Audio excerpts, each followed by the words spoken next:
Ladies and gentlemen, we are 5 bread to fishes team from Ukrainian Catholic University.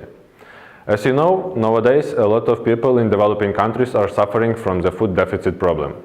And we think that investments from the countries may help to solve this problem and as well make lives of people better. We are going to present you our solution to big food deficit problem in developing countries caused by inefficient agriculture and a huge poverty rate. As you may see on the slide, a lot of people are suffering from undernutrition every day, and also a lot of them live below the poverty line. Africa suffers the most among others, that's why we focused on this continent. Our first hypothesis was that low agricultural efficiency is mostly caused by climate and weather conditions. We investigated this case and found a contradiction. Zimbabwe and Zambia are neighboring countries, they have common climate and similar rate of poverty. But on the other hand, Zambia has smaller depths of food deficit and bigger agricultural efficiency than Zimbabwe. As a result, we rejected this hypothesis. So we continue with analyzing Zambia-Zimbabwe model and found out that in 2000 there were the same agricultural efficiency level, but at that time Zambia faced large investment inflows, and on the other hand Zimbabwe was beaten by FDI outflows. So our second hypothesis is that there is a strong correlation between investment inflows and agricultural efficiency. As a measure of agricultural efficiency, we have chosen the maize yield kilo per hectare because in the region agriculture structure, maize is approximately 90%. As we calculated the correlation, it can clearly be seen from the slide that there is a strong correlation in Zambia and no correlation at all in Zimbabwe. That means that investments in Zambia are highly effective, and controversially, investments in Zimbabwe did not bring expected outcomes and in production and profit. At that point, we decided to split our research into two main directions. So how could we attract investors to countries like Zambia, and what are the main issues that are why investments are not working in countries like Zimbabwe, and potentially how to resolve those issues. For the first case, we analyzed investment flow in agriculture and found out that main direction for investments are fertilization and mechanization. At the very beginning, after calculating a correlation between maize yield and fertilization index, it can clearly be seen that in average you will get almost 2 times more yield in case you are using fertilizer.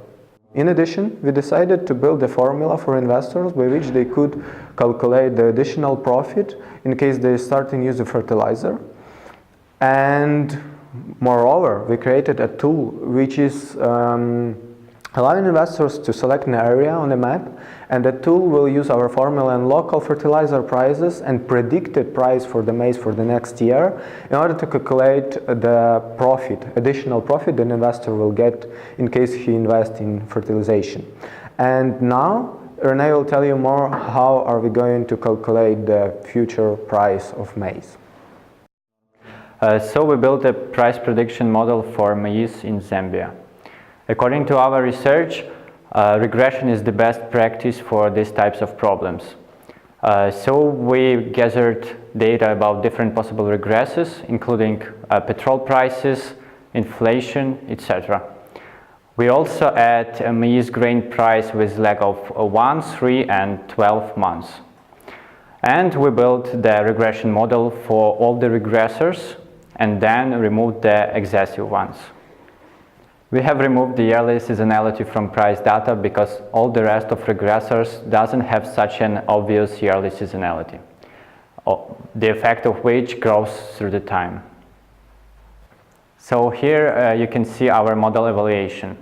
Correlational metrics, standard errors, p-values, t-stats, and confidence intervals. So how we reject our regressors? For that we're using p-value. P-value measures probability that the coefficient is not statistically significant. As you can see highlighted, if p-value is smaller than 0.05, we keep the coefficient. If it is bigger, we reject. A predictor that has a low p-value is likely to be a meaningful addition to our model. because changes in the predictor's value are related to changes in the response variable. So eventually we came with our final maize price prediction model for Zambia that depends on 3 coefficients.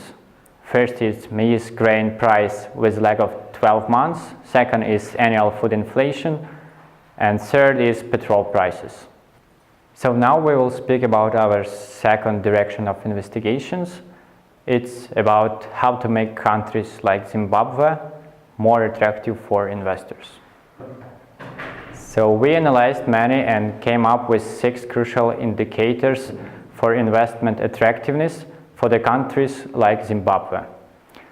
As you can see here, it is clear that Zimbabwe is far below the other countries based on these 6 indexes.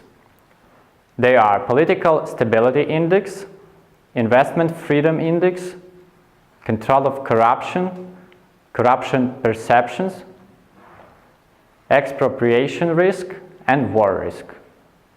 So what is the conclusion for Zambia? We designed a tool which will help investors to evaluate the risks, calculate certain amount of money they need to invest into region, and calculate their profits. If we would attract investments into at least 50% of firms which are not currently using a fertilization, we can help to reduce food deficit problem in the region of Zambia. And even more, for such countries like Zimbabwe, we localized main reasons why investments doesn't work. Next step for such countries is to get rid of these reasons and join the set of countries like Zambia. So what are steps forward? First of all, we need to overcome some data limitations that we faced during the research, especially FDI diversification by sectors, because so far we were estimating and engineering this data from total FDIs and general investment structure. Secondly, we would like to expand our product to work in all regions with different crops like wheat or soybeans and with different targets like mechanization or irrigation. The last, but certainly not the least, we would like to collect more microeconomic data in regions to improve accuracy. Thank you for your attention. Hope you enjoyed it. We are waiting for your feedback. Bye. Bye.